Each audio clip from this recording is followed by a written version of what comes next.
Bismillahirrahmanirrahim. Dear listeners, I hope you will be in good condition. This is our second lecture regarding the Middle Ages. Dear students, we have been discussing the Middle Ages for the last two lectures, and today we are going to go in a more detailed way. In previous lecture, it was just a little study, and now we will be discussing it with more details. So let's continue. Well, in the previous two lectures, if you haven't watched those lectures, kindly I would recommend you that kindly just listen to those lecture for one time so that you may understand it better. In the previous two lectures, it was just let me give you a summary that we just studied about what happened actually before 1066. Because before 1066, English literature hasn't played a very important role because of the works, a few works done by those who were living before 1066 were anonymous, and no one has just put any uh, great work or good work that we had to study in a deep way. Before 1066, around about 500, we studied that there were a tribe named Celts who were residing first in England, and then the Angles and Saxons invaded that area and just ruled over there. And up to 1066, there was a battle in that area. The Normans just came there and they invaded that area. So it was just previous in the previous lectures we studied these things, and along with this we have just give a touch to the literature in 1066, and in today's lecture we are going to study it in a more details. So what happened actually is the now let's come to our topic. What happened actually is the Normans who were residing in Normandy defeated the Anglo-Saxon king at the Battle of Hastings 1066 and conquered England. So the Angles and Saxons, they were living there, and then Normans attacked over them, and the leader and the ruler, whose name was Hastings, the attackers actually killed the king of the Angles and Saxon tribe, and the fight that they fought there was given the name the Battle of Hastings, and it took place in 1066.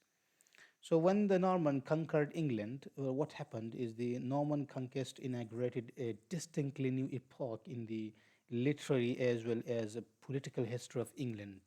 So they brought with them new traditions, and they brought a new era, uh, both in literary level and as well as at political level. So actually, everything just got beginning changing, and they brought them there.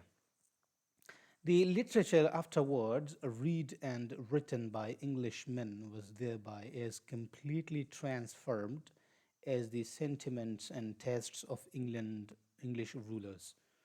So the literature they brought with them, and the political values they brought with them actually brought changes in the previously living rulers that were of Anglo and Saxons. They just got change, and they got interest in the the new literature, and political forms. To simply say, the Norman conquered England in 1066, changing English literature. They brought French culture and language influencing English writing. Native English works echoed French style, and anonymity by author names was common. The foreign type of literature introduced after the Norman conquest first found favor with the monarch and courtiers and were deliberately fostered by them to the disregard of native form. It means that it's a they, they can't ignore or neglected traditional English writing styles.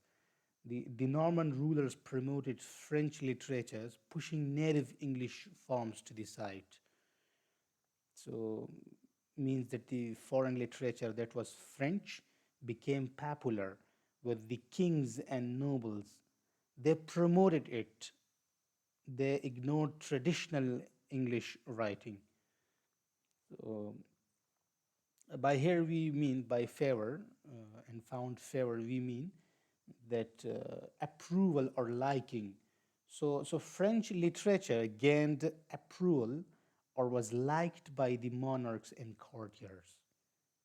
And now I hope you would understand this. So what the first paragraph mean actually is uh, that the new attackers brought French language, and the previous English speakers they just speedily convert into this French language, and things were going happen both at official and at the standard level in French language. So this is what exactly the first paragraph of this book says.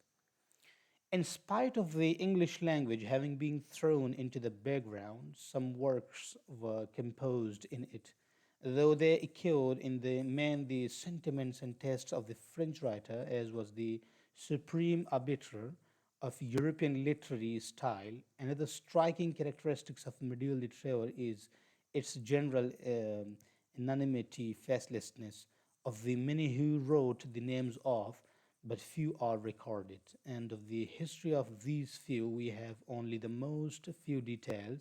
It was because originality was disapproved as a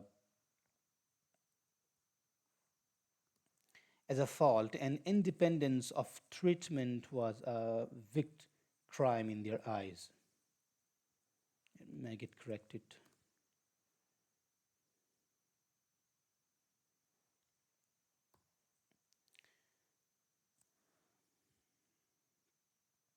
Okay, so it means by this paragraph, we mean, let me highlight this paragraph for you from here up to here. What exactly this paragraph mean in simple words that even though English wasn't popular, English was not popular because you know that French came. Some work was still written in it, but people were trying, but there were writers who were trying to write in English. These works mostly copied French styles, but but for the English writers, they're just trying to copy French, ways of writing and putting them in there. So these were mostly copied French styles. Another thing about medieval literature is that most writers didn't put their names on their work. So this is called anonymous work. Anonymity was there, facelessness was there. This was thought as a crime that someone who write a work and then putting the name of his or herself. So it was like a crime. People didn't like originality because then they thought copying other was better. So this was the another characteristics of this era. So that we have there were a lot of works done, but we know we do not know who wrote this work because of the anonymity. This was the character of that era. Okay, now let's move to Langland poetry, who is of course the important figure of this era, who has contributed and in making the Middle English developed, and along with other figures that we are going to study about them one by one.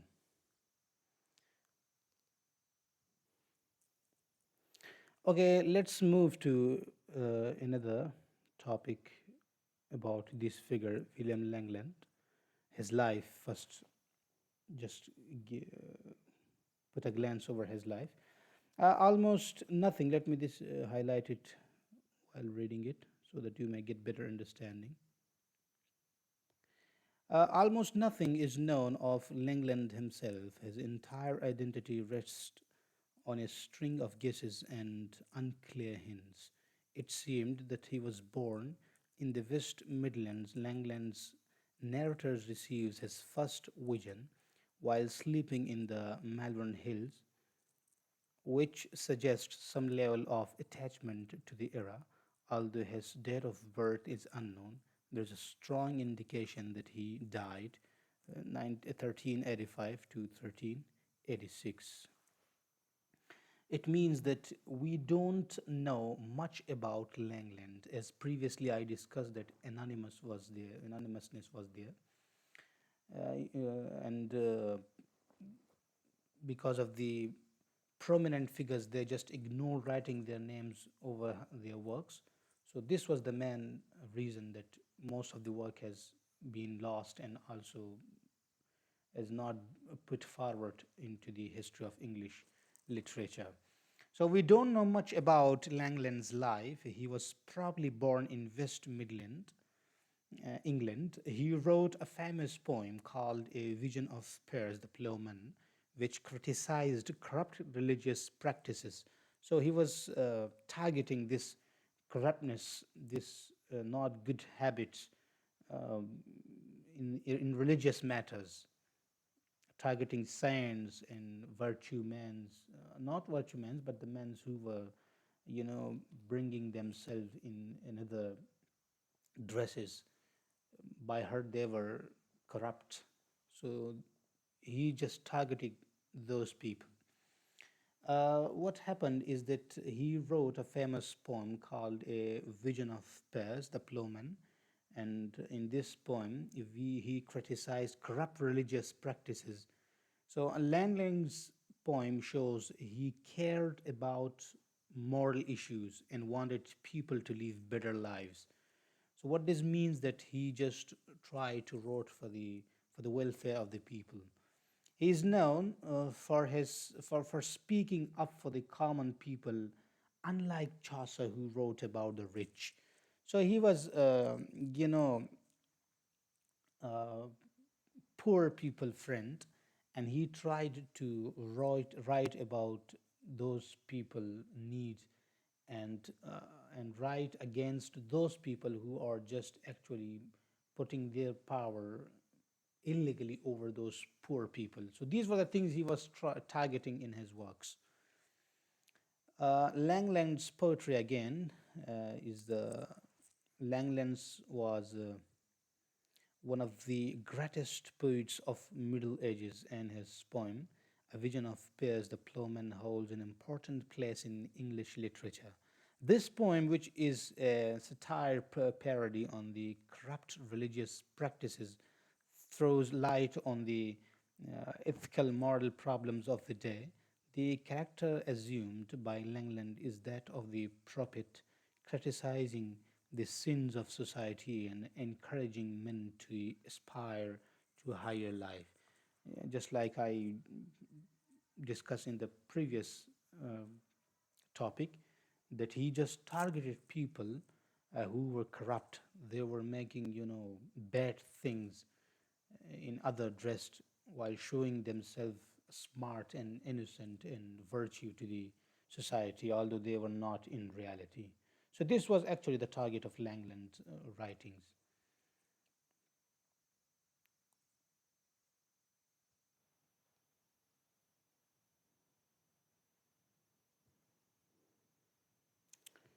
He represents the dissatisfaction of the lower and the more thinking class of English society.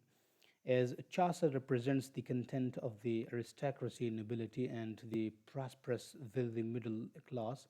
Although Langland is essentially a satiric criticizing a poet, he has decided views on the political and social questions. The feudal system is his ideal. He desires no change in the institution of his days, and he thinks that all would be well if the different orders of society would do their duty, like Dante and Bunyan. He ennobles, dignifies his satire by arranging it in a garb of allegory, and he is intensely real. What this paragraph means in simple word is that Langland writes, just as I previously discussed, about the unhappy feelings of the poor and thinking people in England. Chaucer writes about the happy rich nobles and middle class. On the other hand, Langland writes about the unhappy feeling of poor and thinking people. Langland is a criticizing poet who has strong opinions about politics and society. He likes the feudal system and thinks everything will be fine if everyone does their job properly. So this is called the fidelity system. That when you know the the wellness and goodness is dependent upon other, like in a circle, one do good things to other, and so on. It continues. So he believes these kind of things. He makes his criticism special by using allegory, hidden meanings like Dante and Bunyan. So we will further, inshallah, discuss this in our upcoming lectures. What these language figures are and these difficult things in a very detail, but you have to keep this things in mind about these figures, because these are important and you will be asked questions in these things, especially targeting the prominent figures of the ages, like in middle age from 1066 to 1500. These figures are very important, and about these figures you will have to answer. Okay, we will bring the entire papers. I will try to one by one, then we will solve here in lectures, one by one MA English papers that you will actually face in your exam. Well, student, if you need these notes, you can write me in comment, or you can just write me on my personal WhatsApp number along with the address. So I will just display these notes to you if you need it. And if you have any question related to these topics, you can easily ask me in the comment box. If you are not satisfied with that, you can personally message me and I can answer you those questions. Another striking, and another brilliant figure of this era was John Gower from 1330 to 1408. And let's discuss now about this very important figure.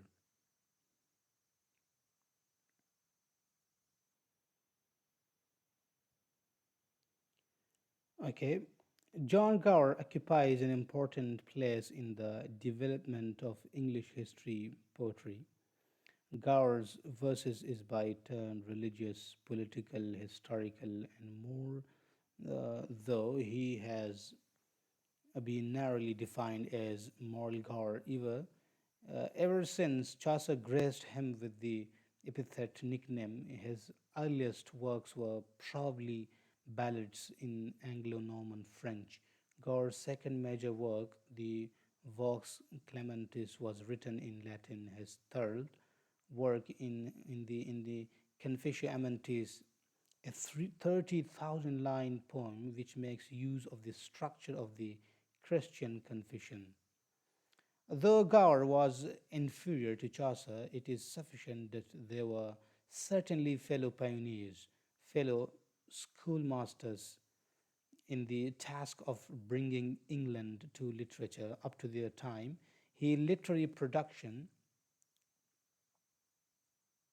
The literary production of England had been exceptionally rudimentary which means undeveloped and limited Gaur.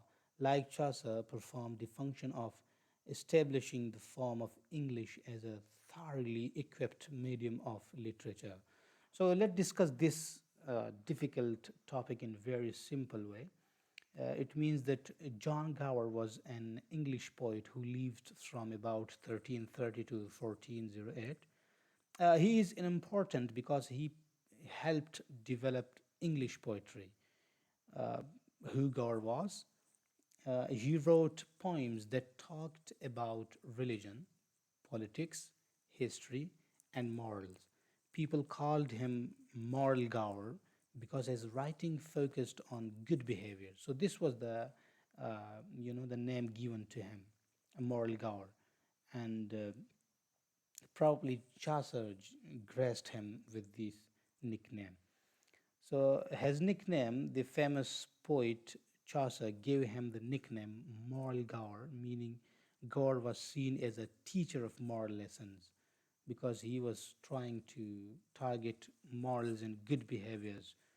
His early works, Gower's first poem, were probably ballads written in Anglo-Norman French, a language used by the English upper class at that time. Ballads are actually a type of poem. If you don't know about the ballads, in the upcoming lectures we will discuss these things, but just let me give you a short review. Ballads are a type of poem or songs, we could say, that tells a story in simple language. It is like a poem in which we discuss simple, stories, often with a rhythm or rhyme scheme. Rhythm and rhyme, like those stanzas and those sentences in the stanzas, we call it, that follows at the end, sounds. They are usually short and meant to be sung or recited aloud. So these are called ballads. It's a short story poem, and the people of those era, they were just singing them just like we sing today songs.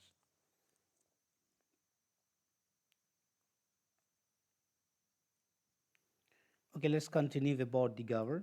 His second major work he wrote was Vox Clementis, Voice of One Crying. It means voice of one crying in Latin language. It is one of his big poems, very inspiring. His third major work, his other famous poem is Confessio Mentis, which means the lover's confession. It has about 30,000 lines, it's a very long poem, and is structured like a Christian confession where a person tells their sins. So it's kind of a person who is just focusing on his life, and he has just described all the sins that he has done before. So this kind of writing, he has just give it a rhythm and stanzas, and it's composed of 30,000 lines. We will discuss it also. Comparison with Chaucer, if we do this, so Gower was not as great as a poet as a Chaucer, but both were pioneers. Pioneers mean that both were the leaders of in the form of literature in their era. So these were the prominent figures who were leading this literature, and they were just making their contribution in the development of Middle English literature. So Gower was not as great as poet as Chaucer, but both were pioneers who helped improve English literature. Before them, English writing was very basic and limited. We could say that before them, literature was dark, and there was no light in the literature, it was darkness there. And his contribution, Gower and Chaucer made English a strong language for literature, turning it into a fully equipped medium for writing big works. So both of these figures just show the way to the upcoming, figures and the upcoming important writers in the English history of English.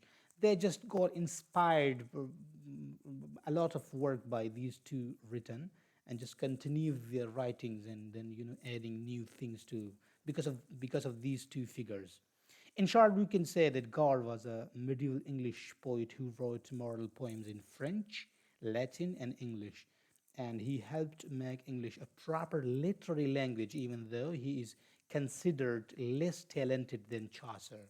Well, I'm trying to make this thing very clear for you, and that's why I'm saying this, that Gower, although Gower was a good writer, a good person who had a bit record in the history of English literature, but was not that good as compared to Chaucer. Because when we start studying about Chaucer, then you will see that what kind of figure was Chaucer. So it's summarized that in today's lecture we just talked about Langland, important figures, Langland and John Gower, and I hope you would have understood these lessons very clearly and have no confusion about these two figures. What you have to do is to just write important things about these important points about these figures, because in the exam you will have to answer questions about these two figures along with the Chaucer, and the examiner is actually trying to put focus on these two and three prominent figures of this era. So you have to write about them in a very detail, just like I discussed to you. Still, if you facing any problem related to these lectures, please write to me on comment, or you can directly send me a message. So there'll be no issue. I'll answer all your questions in very simple English, just like I'm describing things in a very simple English. I hope you enjoyed today's lesson, and inshallah, soon we will meet in the upcoming lessons. Have a nice day or time ahead. Thank you very much.